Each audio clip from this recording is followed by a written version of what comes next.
ओम शांति। 6 सितंबर 2020 अव्यक्त मुरली। आज की मुरली का टाइटल है रूहानी ड्रिल।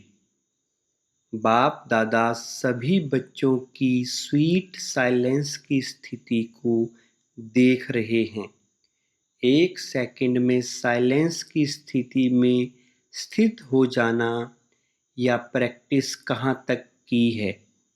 इस स्थिति में जब चाहें तब स्थित हो सकते हैं। वह समय लगता है क्योंकि अनादि स्वरूप स्वीट साइलेंस है। आदि स्वरूप आवाज में आने का है, लेकिन अनादि अविनाशी संस्कार साइलेंस है। तो अपने अनादि संस्कार, अनादि स्वरूप को, अनादि स्वभाव को जानते हुए जब चाहो तब उस स्वरूप में स्थित हो सकते हो। 84 जन्म आवाज में आने के हैं, इसलिए सदा अभ्यास आवाज में आने का है। लेकिन अनादि स्वरूप और फिर इस समय चक्कर पूरा होने के कारण वापिस साइलेंस होम में जाना है। अब घर जाने का समय समीप है। अब आदि मध्य अंत तीनों ही काल का पाठ समाप्त कर अपने अनादि स्वरूप, अनादि स्थिति में स्थित होने का समय है। इसलिए इस समय यही अभ्यास ज़्यादा आवश्यक है। अपने आप को चेक करो कि कर्मेंद्रिय जीत बने हैं। आवाज में नहीं आने चाहें तो या मुख का आवाज अपनी तरफ खींचता तो नहीं है। इसी को ही रूहानी ड्रिल कहा जाता है। जैसे वर्तमान समय के प्रमाण शरीर के लिए सर्व बीमारियों का इलाज एक्सरसाइज सिखाते हैं, तो इस समय आत्मा को शक्तिशाली बनाने के लिए या रूहानी एक्सरसाइज का अभ्यास चाहिए। चारों ओर कैसा भी वातावरण हो, हलचल हो, लेकिन आवाज में रहते आवाज से परे स्थिति का अभ्यास अभी बहुत काल का चाहिए। शांत वातावरण में शांति की स्थिति बनाना या कोई बड़ी बात नहीं है। अशांति के बीच आप शांत रहो, यही अभ्यास चाहिए। ऐसा अभ्यास जानते हो, चाहे अपनी कमजोरियों की हलचल हो, संस्कारों के व्यर्थ संकल्पों की हलचल हो, ऐसी हलचल के समय स्वयं को अचल बना सकते हो या टाइम लग जाता है, क्योंकि टाइम लगना या कभी भी धोखा दे सकता है। समाप्ति के समय में ज़्यादा समय नहीं मिलना है। फाइनल रिजल्ट का पेपर कुछ सेकंड और मिनटों का ही होना है, लेकिन चारों ओर की हलचल के वातावरण में अचल रहने पर ही नंबर मिलता है। अगर बहुत काल हलचल की स्थिति से अचल बनने में समय लगने का अभ्यास होगा, तो समाप्ति के समय क्या रिजल्ट होगी। इसलिए ये रूहानी एक्सरसाइज का अभ्यास करो। मन को जहाँ और जितना समय स्थित करना चाहें, उतना समय वहाँ स्थित कर सको। फाइनल पेपर है बहुत ही सहज और पहले से ही बता देते हैं कि ये पेपर आना है, लेकिन नंबर बहुत थोड़े समय में मिलना है। स्टेज भी पावरफुल हो। देह, देह के संबंध, देह संस्कार, व्यक्ति या वैभव, वाइब्रेशन, वायुमंडल सब होते हुए भी आकर्षित ना करे। इसी को ही कहते हैं नष्टो मोहा समर्थ स्वरूप। तो ऐसी प्रैक्टिस है, लोग चिल्लाते रहें और आप अचल रहो। प्रकृति भी, माया भी सब लास्ट दांव लगाने के लिए अपनी तरफ कितना भी खींचे, लेकिन आप न्यारे और बाप के प्यारे बनने की स्थिति में लवलीन रहो। इसको कहा जाता देखते हुए ना देखो, सुनते हुए ना सुनो, ऐसा अभ्यास हो। इसी को ही स्वीट साइलेंस स्वरूप की स्थिति कहा जाता है। फिर भी बाप दादा समय दे रहा है। अगर कोई भी कमी है तो अब भी भर सकते हो, क्योंकि बहुत काल का हिसाब सुनाया, तो अभी थोड़ा चांस है। इसलिए इस प्रैक्टिस की तरफ फुल अटेंशन रखो। पास विद ऑनर बनना या पास होना या आधार इसी अभ्यास पर है।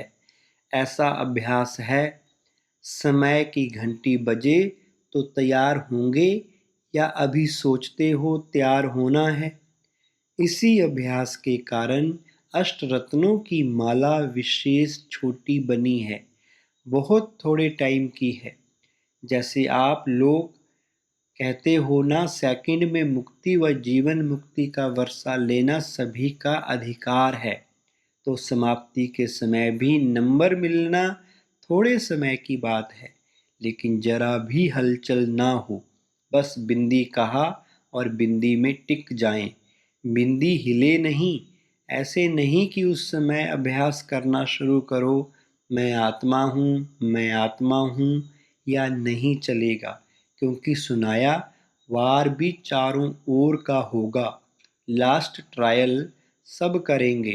प्रकृति में भी जितनी शक्ति होगी, माया में भी जितनी शक्ति होगी, ट्रायल करेगी।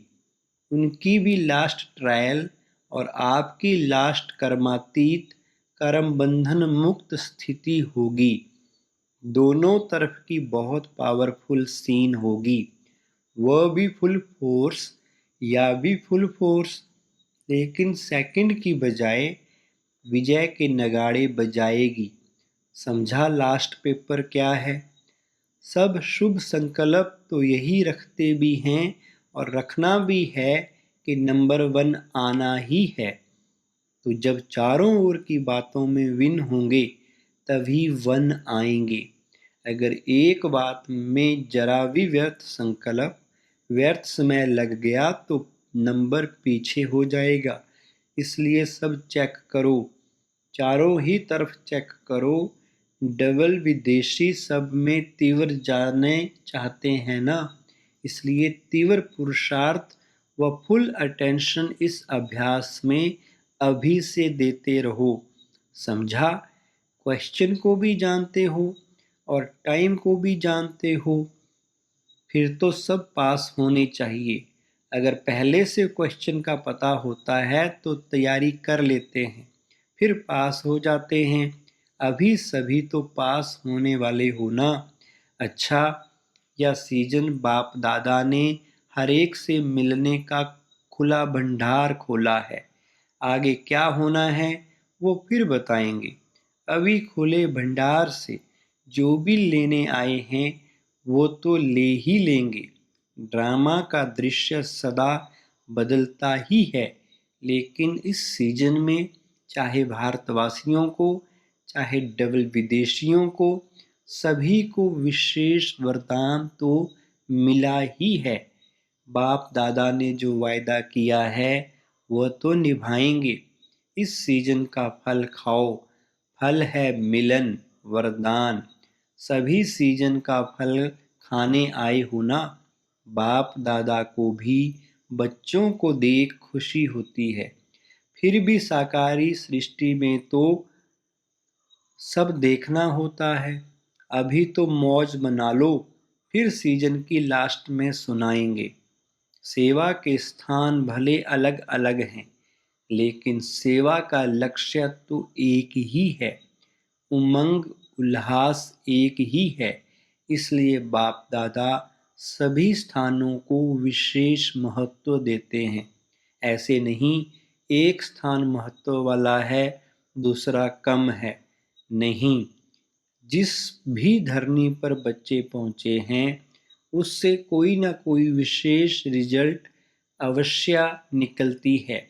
फिर चाहे कोई की जल्दी दिखाई देती, कोई की समय पर दिखाई देगी, लेकिन विशेषता सब तरफ की है। कितने अच्छे अच्छे रत्न निकले हैं। ऐसे नहीं समझना कि हम तो साधारण हैं, सब विशेष हैं। अगर कोई विशेष ना होता तो बाप के पास नहीं पहुंचता। विशेषता है, लेकिन कोई विशेषता को सेवा में लगाते हैं, कोई सेवा में लगाने के लिए अभी तैयार हो रहे हैं। बाकी हैं सब विशेष आत्माएं, सब महारथी महावीर हो। एक एक की महिमा शुरू करें तो लंबी चौड़ी माला बन जाएगी। शक्तियों को देखो तो हर एक शक्ति महान आत्मा, विश्व कल्याणकारी आत्मा दिखाई देगी। ऐसे होना या सिर्फ अपने अपने स्थान के कल्याणकारी हो। अच्छा, अब दूसरी मुरली है जिसका टाइटल है अमृत वेला, श्रेष्ठ प्राप्तियों की वेला। आज रूहानी बागवान अपने रूहानी रोज फ्लावर्स का बगीचा देख रहे हैं। ऐसा रूहानी गुलाब का बगीचा अब इस संगम युग पर ही बाप दादा द्वारा ही बनता है। बाप दादा हर एक रूहानी गुलाब के फूल की, रूहानियत की खुशबू और रूहानियत के खिले हुए पुष्पों की रौनक देख रहे हैं।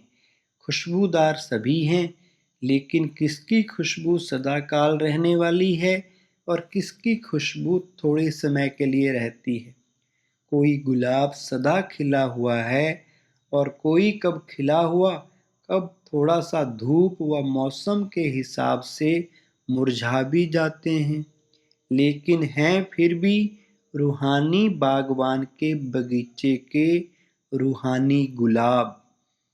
कोई कोई रूहानी गुलाब में ज्ञान की खुशबू विशेष है, कोई में याद की खुशबू विशेष है, तो कोई में धारणा की खुशबू, कोई में सेवा की खुशबू विशेष है। कोई कोई ऐसे भी हैं जो सर्व खुशबू से संपन्न हैं। तो बगीचे में सबसे पहले नजर किसके ऊपर जाएगी? जिसकी दूर से ही खुशबू आकर्षित करेगी, उस तरफ ही सबकी नजर पहले जाती है। तो रूहानी बागवान सदैव सभी रूहानी गुलाब के पुष्पों को देखते हैं, लेकिन नंबरवार। प्यार भी सभी से है, क्योंकि हर एक गुलाब पुष्प के अंदर बागवान प्रति अति प्यार है। मालिक से पुष्पों का प्यार है और मालिक का पुष्पों से प्यार है। फिर भी शोकेस में सदा रखने वाले रूहानी गुलाब वही होते जो सदा सर्व खुशबू से संपन्न हैं और सदा खिले हुए हैं, मुरझाए हुए कभी नहीं। रोज अमृत बेले बाप दादा स्नेह और शक्ति की विशेष पालना से सभी रूहानी गुलाब के पुष्पों से मिलन मनाते हैं। अमृत वेला विशेष प्रभु पालना की वेला है। अमृत वेले विशेष परमात्म मिलन की वेला है। रूहानी रूह रहान करने की वेला है। अमृत बेले भोले भंडारी के वरदानों के खजाने से सहज वरदान प्राप्त होने की वेला है। जो गायन है मन इच्छित फल प्राप्त करना, या इस समय अमृत वेले के समय का गायन है। बिना मेहनत के खुले खजाने प्राप्त करने की वेला है। ऐसे सुहावने समय को अनुभव से जानते हो ना। अनुभवी ही जाने इस श्रेष्ठ सुख को, श्रेष्ठ प्राप्तियों को। तो बाप दादा सभी रूहानी गुलाब को देख देख हर्षित हो रहे हैं। बाप दादा भी कहते हैं, वह मेरे रूहानी गुलाब। आप वाह वाह के गीत गाते तो बाप दादा भी यही गीत गाते।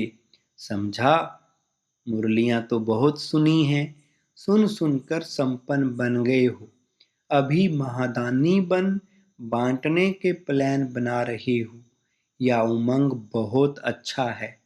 आज यूके अर्थात ओके रहने वालों का टर्न है। डबल विदेशियों का एक शब्द सुन करके बाप दादा सदा मुस्कुराते रहते हैं। कौन सा? Thank you. थैंक यू करते हुए भी बाप को भी याद करते रहते हैं, क्योंकि सबसे पहले शुक्रिया दिल से बाप का ही मानते हैं। तो जब किसी को भी थैंक यू करते तो पहले बाप याद आएगा ना। ब्राह्मण जीवन में पहला शुक्रिया स्वतः ही बाप के प्रति निकलता है। उठते बैठते अनेक बार थैंक यू कहते हो। यह भी एक विधि है बाप को याद करने की। यूके वाले सर्व भिन्न भिन्न हद की शक्तियों वालों को मिलाने के निमित्त बने हुए होना। अनेक प्रकार के नॉलेज की शक्तियां हैं। भिन्न भिन्न शक्ति वाले, भिन्न भिन्न वर्ग वाले, भिन्न भिन्न धर्म वाले, भाषा वाले, सभी को मिलाकर एक ही ब्राह्मण वर्ग में लाना, ब्राह्मण धर्म में, ब्राह्मण भाषा में आना। ब्राह्मणों की भाषा भी अपनी है, जो नए समझ भी नहीं सकते कि यह क्या बोलते हैं। तो ब्राह्मणों की भाषा, ब्राह्मणों की डिक्शनरी ही अपनी है। तो यूके वाले सभी को एक बनाने में बिजी रहते हो ना। संख्या भी अच्छी है और स्नेह भी अच्छा है। हर एक स्थान की अपनी अपनी विशेषता तो है ही है, लेकिन आज यूके का सुना रहे हैं यज्ञ स्नेही, यज्ञ सहयोगी। यह विशेषता अच्छी दिखाई देती है। हर कदम पर पहले यज्ञ अर्थात मधुबन का हिस्सा निकालने में अच्छे नंबर में जा रहे हैं। डायरेक्ट मधुबन की याद एक स्पेशल लिफ्ट बन जाती है।